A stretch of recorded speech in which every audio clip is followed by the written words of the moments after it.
Hello, welcome back to another episode of Burn the Ship. I'm excited to be here with a new connection of mine. This is the podcast where we connect entrepreneurs with professionals that can help you go all in on your business. I have an awesome asset to the business world today. Definitely a lot to teach, a lot to tell. So why don't you go ahead and introduce us, your friend? I appreciate you. Appreciate you being here. Appreciate your time. Appreciate what you're giving your audience. So go ahead and introduce yourself. Tell us who you are and what you do.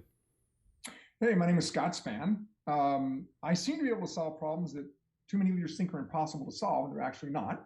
They're typically problems that are highly complex and involve a lot of different stakeholders having to collaborate and align to be able to solve a problem like how do you get the guerrillas in the military in Guatemala to align around the future of Guatemalan society, or how do you pivot a $30 billion, 66,000 person legacy hardware company to an everything as a service edge to cloud provider in the face of Google and Amazon, or how does the Nature Conservancy restore the fisheries in the Great Lakes? So they're typically big problems, have a lot of moving parts, just hard to get your head around. And so I help leaders get their head around them.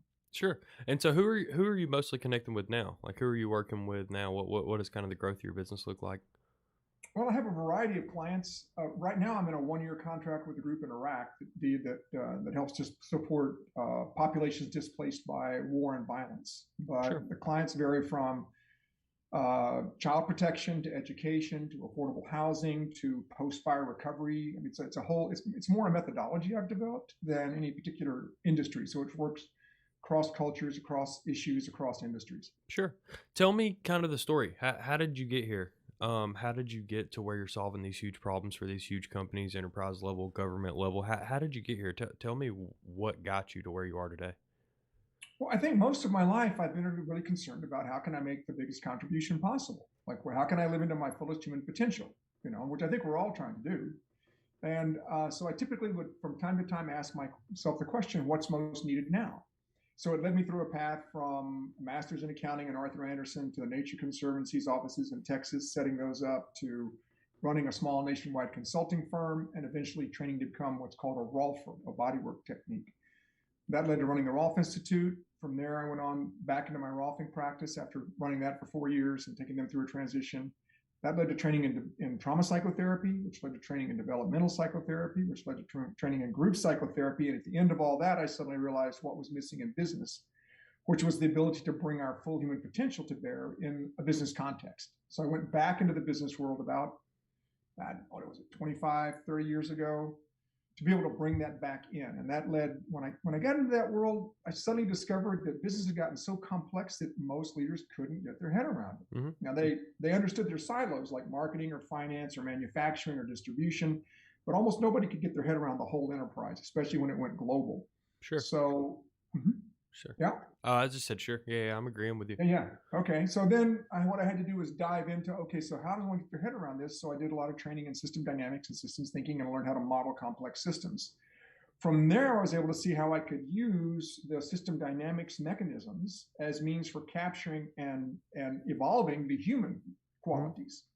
And so I blended the two. So what I do now is I'm basically blending relationship and clarity at 6 organic levels, dealing first with the individual, then with a partner, and then with a team, an organization, a marketplace, and then an ecosystem. And when you do that, when you create relationship and clarity at the level of the individual, that's the first time someone's really able to lead.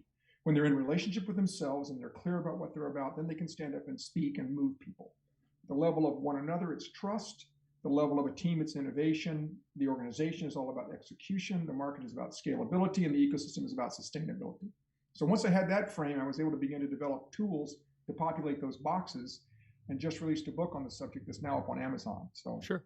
What's the most satisfying part to you about this process? it's watching people realize that they actually have the tools they need, the capacities they need to be able to solve some of the toughest problems we've got in front of us today. I've worked on climate change, I've worked on child abuse, I've worked on, in Guatemala, with the military and the guerrillas on endemic poverty and racism. And now in Iraq, it's on war and violence. So seeing people realize they can actually begin to get a hold of these things and find the ways to lever themselves into the situation to be able to solve them, watching that light come on is incredibly satisfying. Sure. Yeah, that makes a lot of sense. So kind of tell me what was one of the initial Like, how did this scale up? What was one of your first problems when you got into after your group psychotherapy training and you brought this back to the business world? What were some of the initial problems that you started solving? There are probably three levels of problem. One was working with a global CEO of a global utility around helping him get his head around the complexity of their business. What I discovered when I was asked to do strategy work for them was that while they were the best performing utility in the United States, and where they operated globally, they were at the top of the field. They understood how they performed as individuals in their silos, but no one could get their head around what it was that caused them to be such a viable high performer in the complex industry they were in. And that was the first time I actually had to begin to model ecosystems to get our heads around it. So working with a CEO at an individual level, then with their team at the level of the enterprise as a whole. And then the big step forward was when I was asked to work on climate change back in 2004, well, simultaneously with the guerrillas in the military in Guatemala and a climate change project, both of which were highly complex. The Guatemala work was highly controversial. There was a lot of pent up charge and conflict, as you can imagine, post Civil War in Guatemala. So having to figure out how do you help people understand that most of the problems we face aren't personal. We don't hate each other. We're not against one another. We're placed in a structure, in a system that produces behaviors that are contrary to anything we would want to choose if we could reinvent the system all over again. So we began to see that our problems were more structural than personal. And once that breakthrough happened, then we were able to start to solve the structural problem, which then allowed the individual problems to resolve themselves. So it was those kinds of projects. Is that giving you enough, or do you Yeah, need a little more? absolutely. No, no, that makes perfect sense. And as you were solving these problems, you've obviously developed into, hey, I want to kind of throw my hat. You see that this effect that you're having on people, where they're wrapping their head around the ability to solve really, really large problems. Obviously, you've kind of trained your brain to always look for a bigger problem. What are some of the problems you see you kind of throwing your hat in the ring in the future? Well, the biggest leap I had to make was when I was writing my book. I had to come up with a title for the book, and Right. I suddenly realized at one point that the title of the book had to include the word healing, because I came out of the quote unquote healing world of Rolfing and trauma psychotherapy and developmental and group psychotherapy, where people actually you create the initial conditions for people to basically heal themselves. I suddenly realized that was why I had gone back into the business world to begin with. And I finally came full circle. I had groups of individuals saying, wow, it feels like we're in a state of bliss in the room, or we're feeling love in the room, when they began like just a few weeks before in serious conflict with each other. So there Sure. was something about the methodology that I developed that actually allowed people to get to a state of feeling like calm, centered, clear, at peace with one another, able to move forward. So the piece of that title of my book is about healing business, society, and the earth, because I think we've gone far beyond the need for market share or margin or net promoter scores. I mean, those are all necessary but not sufficient given where we are as a society and as a planet today. So I'm stepping into that domain. So, for example, the project I'm working on in Iraq is one of those where we have to heal whole societies, Mhm. whole villages, whole communities, What which are means, some issues that you see with business society? Like what are some of those things, especially ones that we can relate to here in America? What are some of those problems that you see are kind of rearing their head, at this time? well, I think one of them is that most organizations don't really allow their employees the autonomy they need to be able to express their full human potential.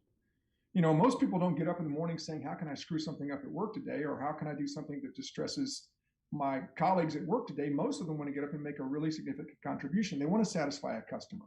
They want to solve a really tough problem, but they're often not giving the degrees of freedom they needed. They're often so micromanaged in the process that they're constrained in their ability to do what's needed, especially when the information now has become like more interconnected, where information is more readily available, where work is more distributed. We need to also distribute decision making and authority. So that's one of the biggest hangups I see, is still the belief that we somehow have to hold on to our employees, that we have to sort of gate their behavior or their performance in some way, instead of making the assumption that they're smart, well-meaning, well-intended individuals that are capable of doing far more than we've let them do. So I think that's sort of one of the fundamental things. I think the other thing is that too many of our goals, yes, they have a quantifiable component to them, like a certain amount of profit or a certain amount of market share, but they don't necessarily have a human component to it. Like, what is sort of the feeling tone, not just the thinking side of the equation, because that's where the humanity comes in. We're more feeling creatures than we are thinking creatures. We typically make emotional decisions and then rationalize them, as you well know.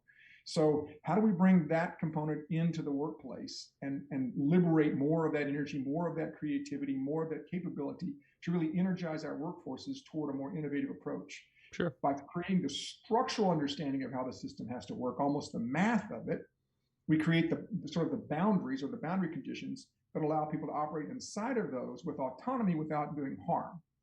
Sure. Yeah, that makes a lot of sense. And when you talk about creating that autonomous type of system that allows employees to really express more of themselves and create that stable work environment, you also pose kind of an opposing view there when you say that, like, do you say that businesses maybe should step away from more of those quantifiable groups of No, not measurement? at all. Not at all. No. There has to be a math to the equation of the organism. Hmm. Okay. And there has to be a math that's oriented towards some third thing, whatever that is, whether that's ensuring safe, reliable electrical energy for a certain geography, whether that's a certain degree of healthcare or a certain level of education. We have to have those metrics in place. In fact, one of the things that I've had to insist on with companies, and they've been reluctant to do it, is what is a positive, reality-based, measurable, and time-specific goal. And what I mean by that is too many organizations have like a negative goal, like stop this or stop that. Well, if you snowboard or mountain bike or do many things like that, Right. negative goals don't work very well. It's like, don't hit the rock, don't hit the rock. And then you Right. know what happens. By reality-based, what I mean is there's a math to what's going on in the world today. There's a math to climate change. There's a math to economic inequity. There's a math to racism. There's a math to political, insolvency.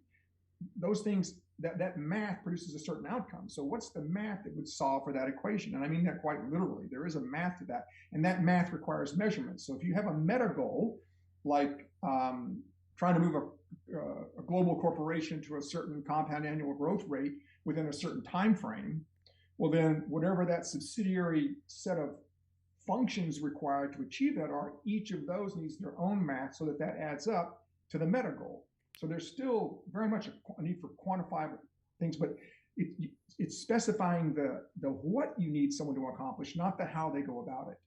Sure. You do want to put boundary conditions around the house so they do no harm, but outside of that, turn them loose. Sure. They're capable of far more than we've given them credit for. Sure. And so do you have a team that helps you with your business? I'm largely working on my own. Okay. I usually go in and work with the client's team and get the client's team up to speed so that when I step away, the capability is resident inside the organization. Sure. Okay, that makes a lot of sense. And so as you're working on your own and you're making these changes kind of within an organization, you're kind of you're almost helping people relearn how they think about their business in general. What are some of those qualifiable human-based measurements that you've made for your own business? What are some of those things that you see happening that let you know you're doing your job well? Well, first of all, I want to appreciate what you said about, helping them learn or relearn. What I encounter in the workplace is it's more like they remember.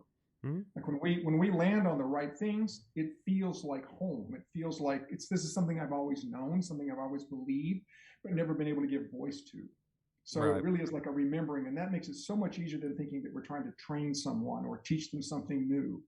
That we're evoking something. In terms of my own metrics, getting the book out was the first step. I eventually want to be standing in front of a room of 1,000 individuals who've been trained in how to do this work.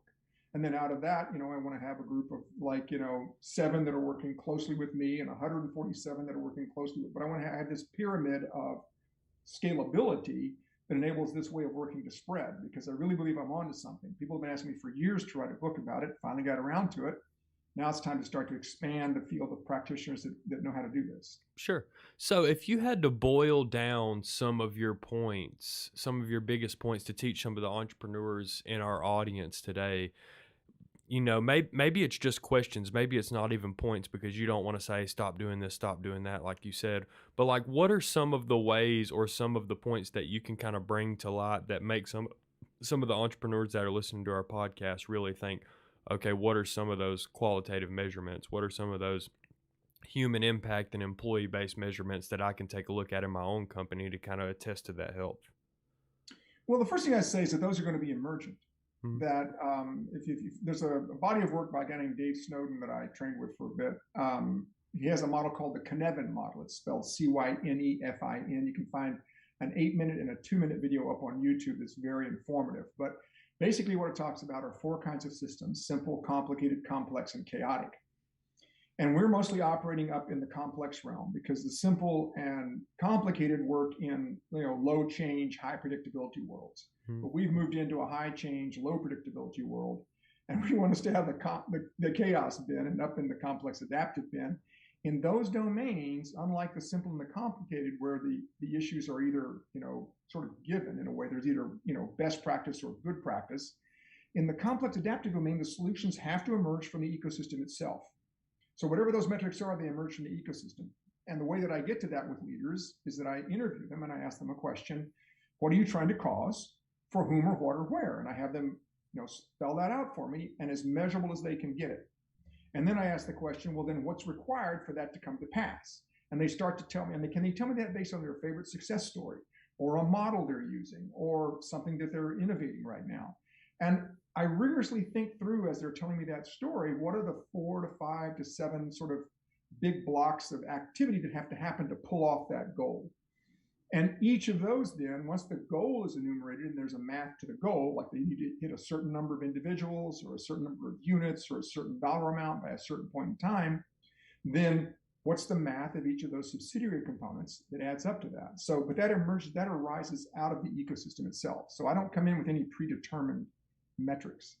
Sure. Yeah, yeah, yeah. Is there certain points that you hit on early? Like, how do you kind of diagnose some of these problems as you enter a business? Like, what's kind of that checklist that you hit there, or the questions that you ask to say, hey, what are the ways that we're going to kind of begin to start tackling some of these emergent problems within your business? Well, those typically arise when I'll do a 360-degree set of interviews. I don't just do like a single leader, because that kind of flies in the face of the whole notion of a complex adaptive system where the Right. solution arises from sort of the fringes or the edges of the ecosystem itself.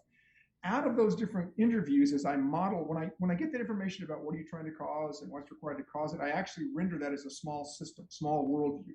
And I run that back by the leader I've interviewed and said, does this explain what you're trying to get done and how it happens? In there will be the different things that are critical to ensuring the success of that operation, of achieving that goal. And so there'll be things that'll come up in there like, what are some of the classic ones that come up? Well, first of all, things like a clear goal. There's so many times when a company has a vision, but it's not really well articulated. There's no true math to it. They don't have a mission. They haven't taken the vision, and they haven't, Collins and Porras did a great job in their book Built to Last about breaking down what is, vision and mission and vivid description and values. They don't have a really clear, well articulated direction they're heading in. The other thing they don't typically have is a real clear set of agreements about how they're going to be with each other as they get there. So those are the 2 domains that are most problematic. One is kind of the relationship domain that I talked about earlier, like how are we going to be with each other? The other is the clarity domain, like toward what end. So getting those things well enumerated and able to measure those things is the first step in moving forward. Sure. Um, do you see yourself ever transitioning the specific set of skills that you have kind of adapted over time to any other solution other than business? Oh yeah, I mean I've used it with the Nature Conservancy on how do they restore the fisheries in the Great Mhm. Lakes, or how do they create how do they mimic fire adapted forests in the Pacific Northwest since they can't get in there to manage them anymore because the terrain is too steep. I've done it around education in Minnesota and Vermont. I've done it around child protection, affordable housing in California.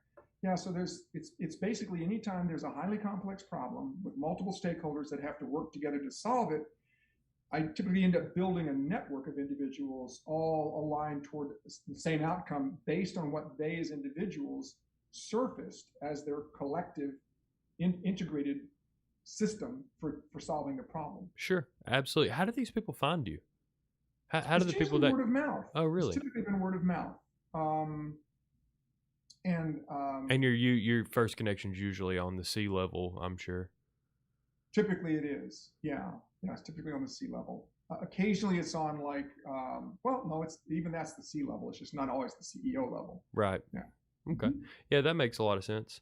I have to ask you, if you weren't spending all of your time kind of in your business, if you weren't doing all of this consulting with business owners, or solving these very specific set of problems that you find with, high level business owners or government officials, where would you be spending your time? Like, where does a guy like yourself kind of find a hobby? Like, what do you do that you enjoy? Well, there are probably three things where I love spending my time.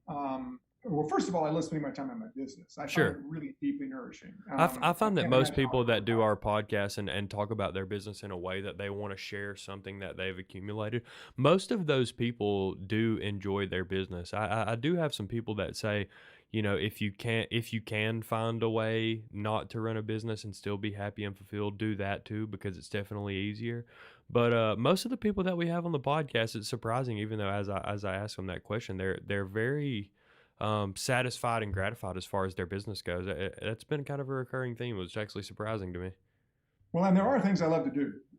Number one thing is probably play four wall handball. Wow. I compete internationally in four wall handball. I've been playing for over 50 years. I really love it. Keeps me fit, and And I it's a have a ton of great fun. social group. Yeah, great social group. I'm ranked internationally in the sport. The next would probably be snowboarding and surfing, and then lastly would be time in the wilderness, bow hunting or backpacking. Where I get good solo time, quiet time, get to shut my brain down and let my body remember the rhythms of nature. Oh Yeah. yeah. Yeah, we Yeah. have a lot of similarities, my friend. I'm a fisher, hunter, snowboarder myself, so Well, sweet. yep. I grew up hunting and fishing in South Texas, and when I was 6 years old, I was given a pistol and a horse and turned loose to herd cattle. That's what it was like back in my day. So, yeah, Oh man, well that's pretty cool. Yeah, I'm outside. I'm a little west of Atlanta, like 40, 50 miles. So it wasn't far from that. sweet. I might have Yeah, made it to very 10 similar before I kind got my horse and my pistol. So of. well, that's cool, man. If we have anyone in our audience that wants to get a hold of you, wants to have a further conversation with you, how do they find you? Well, they can check out my website, scottspann.com, or they can check out my book on Amazon. And it's called, just use my name, Scott Spann, or R. Scott Spann, I think they have it as. Or you can use the beginning of the title, Solving for the Impossible. Those are the easiest ways to reach me. Yeah. Sure. Cool. The last thing I wanted to ask you was, this whole podcast has really been about jumping all in, going all in on your business from day Mm-hmm. one. Mm-hmm. We love to invite guests that we feel arm our entrepreneurs in our audience with all the information that they need to know to burn the ship and really go all in on our business. Describe that experience from your end. What was it like to really go all in on your business and really start working for yourself as you kind of continued to develop this skill for problem solving based on your understanding of human nature? Well, I don't know that I'd recommend my path to anybody else because I did burn my ships, not in a relational way, but in, like economically, I left well-paying positions to take other positions. I don't know. For a while, I was kind of like a magpie. I saw something that I really was attracted to, and I went for it, even if it meant a reduction in pay. It always tended to have some sort of a social quality to it, like a way to make a bigger contribution. So things that I found that grabbed me or moved me, those were big. As I got farther along, it was that question of like, what's most needed now, and I'd ask myself that question when I achieved a major goal, and then that would usually reorient me to something else. But there's a quote now that I call to mind often. It was by a guy named Guy Pajot, who was the CEO of the French pharmaceutical company called Pharmacia. And he said this thing kind of like, leadership is the act of making a promise you know must be kept and then having to change in order to keep it. And that probably describes my life path better than anything else because, when I was a rolfer, it was like, who am I to think that someone can come in and lay down on the table, and they'll get up in an hour later and they'll be pretty much permanently different in some way. Or when a psychotic comes in for work in trauma therapy, like who am I to think I can help this person work their way through their trauma. But those were promises that needed to be made. And then I had to figure out how to solve them. And so I think the key for me has always been taking on a problem that's big enough, that's motivating enough, that I'll do whatever it takes to be able to solve it. If I take on something low level, or if it's like, oh, I just want to make more money, or oh, I just want a bigger house or a new car, that's not going to get me up the way I need to get up to solve it. It's got to be something that has like juice to it for me. And so that's what I look for. Those things that are like really grab me. And then, like, and that forces me to respond in a way. It doesn't mean I don't like wake up in the middle of the night trying to figure out how I'm going to get it done, or, that I don't have to struggle to think it through. It's still very hard work because I take on bigger and bigger challenges, but it's what's the impact I want to have, that I really feel deep down on my bones, this needs to happen in the world. Right. That's what really drives me. Well, it's really starting with why. It's really starting with what is that human problem, that human value that you want to Yeah. bring to the people that are going to end up being your customers. If you Hmm. start and end with that on your mind, it's a really, really good way to begin to both train your mind and understand your mission and value of your business. So Absolutely. I think it's an incredible train of thought. I appreciate everything that you said today for sure. I hope that some people listen to this as well and it kind of gives them the fuel that they need to, you know, kind of metacognate about the way that they're thinking about their own business. So it's definitely been an incredible conversation. Appreciate the info that you have for us. If you have anything else that you want to say to the audience, please don't let me cut you off. You're saying incredible stuff, but that's all Well, the I'll say questions one that I more have. thing. Yeah, go ahead. I have a deep, profound relationship with what I call the divine, and it's a daily practice of mine. And I really believe that each of us has a divine purpose, and that if we'll begin to act on those things that we feel deeply, it's really been amazing to me how many things start to fall into place that weren't around before I began to, before I stepped into something that I felt like had, divine purpose to it, or had like greater meaning. Hence it's not about a bigger house or a bigger paycheck or a new car. It's about something that has meaning for humankind, or even just for an Absolutely. individual. Yeah. Absolutely. Yeah, everything. I mean, that's the most gratifying work, right? Is that we solve a problem that we can see ourselves having one day. That's Mm-hmm. kind of always how I've described it, is that almost always you are one step or action or incident away in life from being in a situation that you look at as so far away from you right now. So if you're solving problems that you're always one step away from having those problems, you're Mm-hmm. bringing impact, inherently to people like you, people that people that you support, people that do the same things as you. So yeah, it's an incredible way to think. It really is, and I'm interested to see kind of what feedback we get on this podcast because not a lot of people. It's easy to start with why, and it's also easy not to start with why, if that makes Mm-hmm. sense. It's also Mm-hmm. really easy to look at something as a business opportunity or, see in red and black as far as spreadsheets go. Like that's very capable too. But, I urge everyone in our audience today that's listening to find your why.